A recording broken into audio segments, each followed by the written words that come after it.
کچھ دیر میں پامال جسے ہو نہ ہے رن میں، اس بچے کو نوشا بناتے نہیں دیکھا، اس بچے کو نوشا بناتے نہیں دیکھا، سنچار برس پیاس کی شدت میں اسیری، سنچار برس پیاس کی شدت میں اسیری، ایسے میں بھی وعدوں کو نبھاتے نہیں دیکھا، ایسے میں بھی وعدوں کو نبھاتے نہیں دیکھا، بیٹوں کے جنازوں پہ کسی دکھ بھری ماں کو، بیٹوں کے جنازوں پہ کسی دکھ بھری ماں کو، سب شکر کے سجدے میں جھکاتے نہیں دیکھا، سر شکر کے سجدے میں جھکاتے نہیں دیکھا، زنجیر میں جکڑے کسی بھائی کو خدا را، زنجیر میں جکڑے کسی بھائی کو خدا را، ہم شیر کی میت بھی اٹھاتے نہیں دیکھا، ہم شیر کی میت بھی اٹھاتے نہیں دیکھا، دنیا میں یتیموں کو رلاتے نہیں دیکھا، یوں ظلم کی تاریخ سجاتے نہیں دیکھا، یوں ظلم کی تاریخ سجاتے نہیں دیکھا۔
سنا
تلک راتوں کو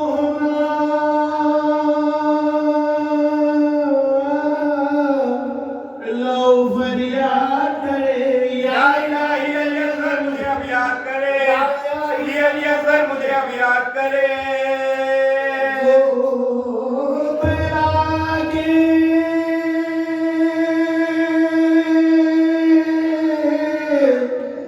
کبھی کہتی ہے دل مرا جا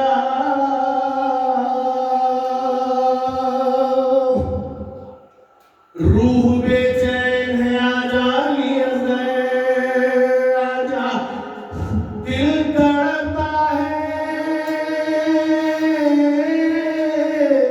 میری گود کے اندر آجا فاطمہ کے لیے آجا پر حیدر آجا فاطمہ کے لیے آجا پر حیدر آجا پانی کے لیے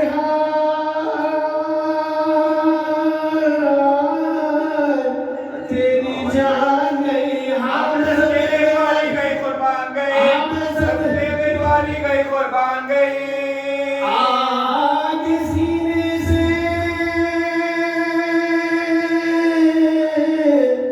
میرے سینہ لگا دو بیٹا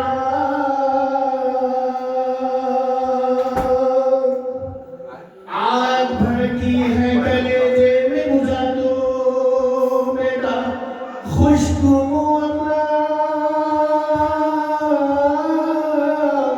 میرے منہ سے ملا دو بیٹا ایک نظر چاند سی تصویر دکھا دو بیٹا چاند سی تصویر دکھا دو بیٹا پھر خون میں بات کو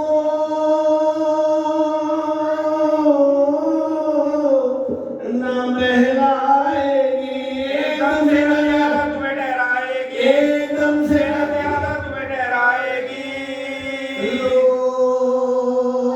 یہاں ہم تمہیں اعلان دیا کرتے تھے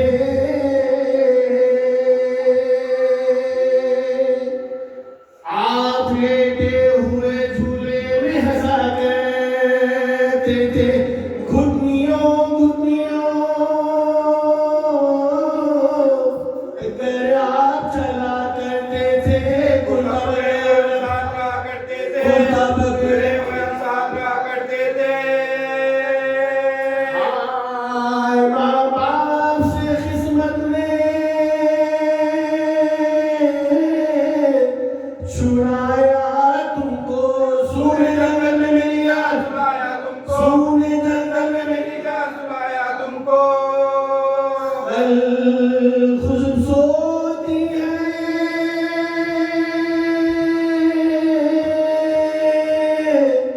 راتوں کو گھروں میں اپنے ہم اگر لیتے ہیں کروٹ تو قسم لو ہم سے نیند آتی میرے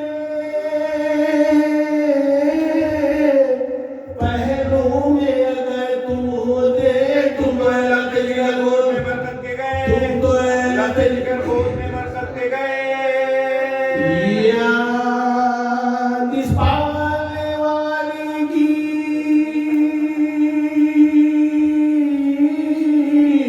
بھلائی تم نے پینتی باغ کے لال بسائی تم نے پینتی باغ کے لال بسائی تم نے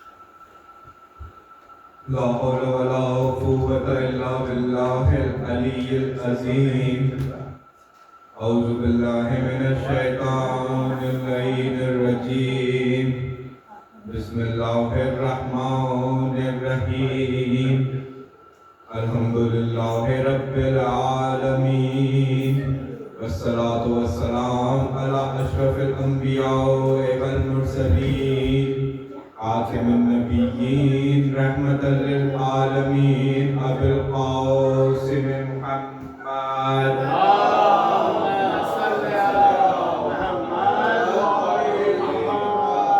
والصلاة والسلام على أهل بيته الطيبين الطاهرين المعصومين المظلومين ولعنة الله على أعدائهم أجمعين من يوم الآن إلى قيام يوم الدين أما بعد فقد قال الله سبحانه وتعالى في محكم كتابه المجيد وفرقانه الحميد وقوله الحق بسم اللہ الرحمن الرحیم ما ننسخ من آیات أو ننسها نأتی بخیر منها أو مثلها ألم تعلم أن الله على كل شيء قدير صلوات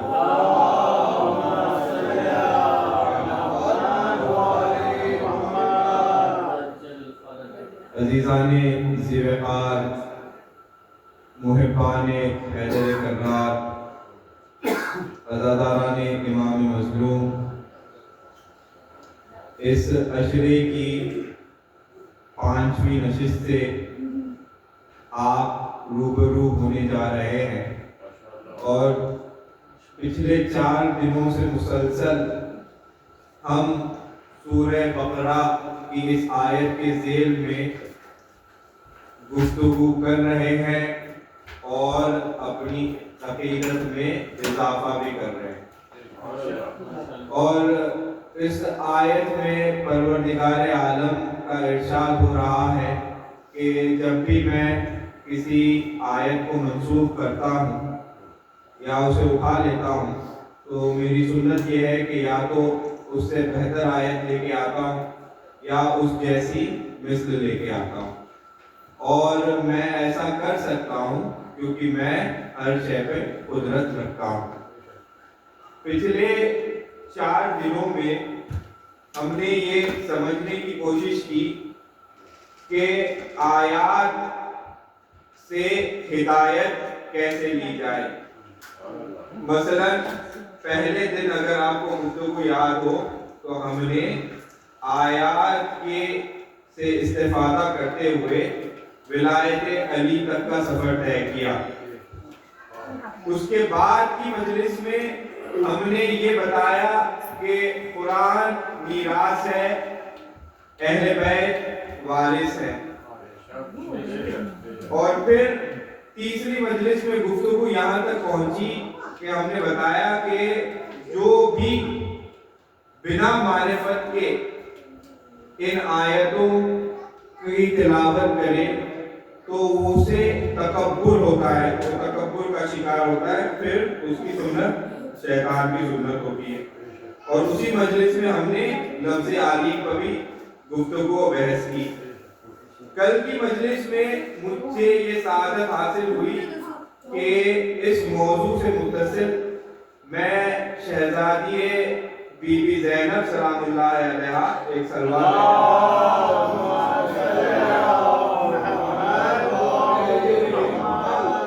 وہ مارکہ آرا خطبہ جو شہزادی نے دربار یزید میں دیا، اس کے چند جملے آپ کی خدمت میں بیان کیے اور پھر ان کا ترجمہ اور ان کی تشریح جتنی ہو سکتی تھی اتنی بیان کی۔ اچھا، کیونکہ وہ خطبہ اتنا وسیع تھا کہ مجھ سے وہ سارا خطبہ بیان ہو نہیں پایا، کیونکہ دامن وقت میں بالکل گنجائش نہیں تھی۔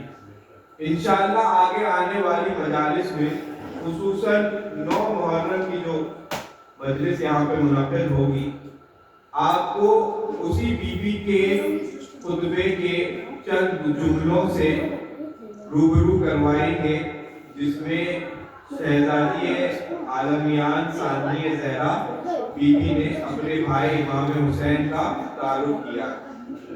اچھا، اگر پچھلے دنوں کی گفتگو یاد ہو تو تو میں نے بتایا تھا کہ آیات صرف قرآن کی آیات نہیں ہوتی بلکہ ہر وہ نشانی ہوتی ہے جو زمین پر قدرت کا بتا دیتی ہے. اور پھر ہم نے یہ بتایا کہ کل جو تذکرہ ہوا تھا اس میں ہم نے یہ بتایا کہ اہل آل محمد اللہ کی آیات الکبریٰ یعنی اللہ کی اس زمین پر ہونے کی سب سے بڑی اور واضح دلیل آل محمد ہے. اور پھر ہم نے یہ بھی بتایا کہ کوئی آل محمد کو کیا سمجھے گا جب ان کے نام تک کا عرفان حاصل نہیں ہو سکا.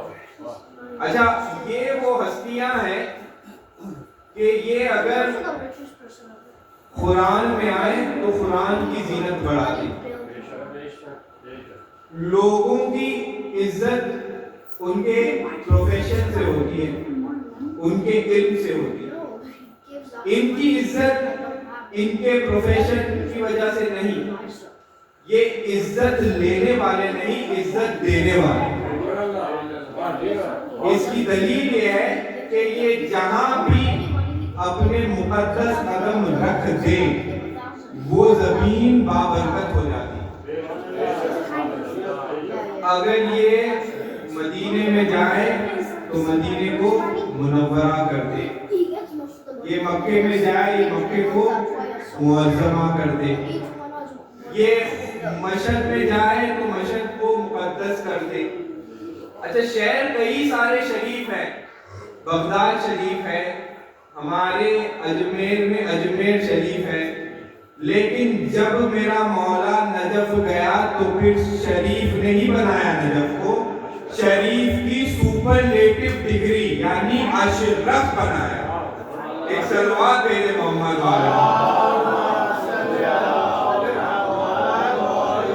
بات واضح ہو رہی ہے.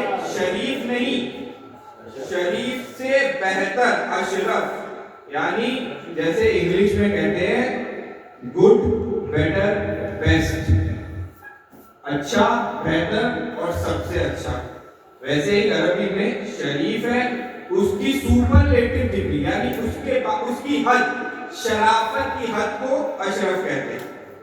اور پھر کربلا والوں کی تو کیا بات کہ کربلا والوں نے کربلا کو نہ تو اشرف بنایا, نہ مقدس بنایا, نہ منور بنایا.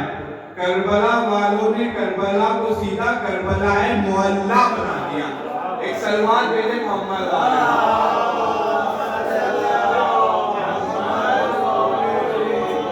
اس خاندان کی بھی تعریف بالکل عجیب کہ نانا مہراج میں عرش پہ جائے تو عرش کو معلیٰ بنا دے, اور پھر نوازا اگر کسی بیابان میں قدم رکھے تو 10 دن کے اندر اسے معلیٰ بنا دے.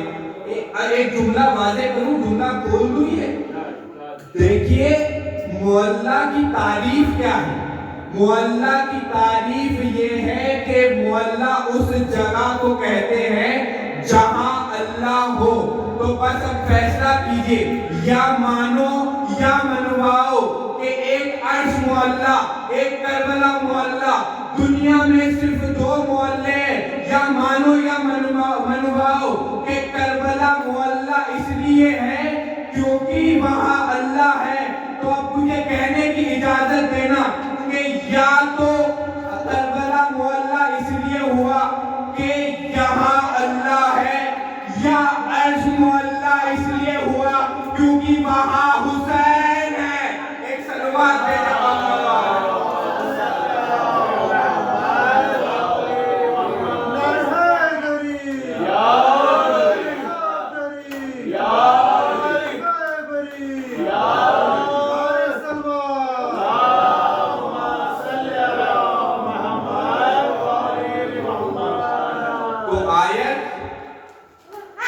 زمین پر اللہ کے ہونے کی دلیل. اچھا پروردگار عالم نے جو اپنی اس عظیم و شان کتاب ہے قرآن مجید, اس کی 114 سورتوں میں انبیاء کے کئی خصائص لکھے ہیں, اور پھر کئی مقامات میں پروردگار نے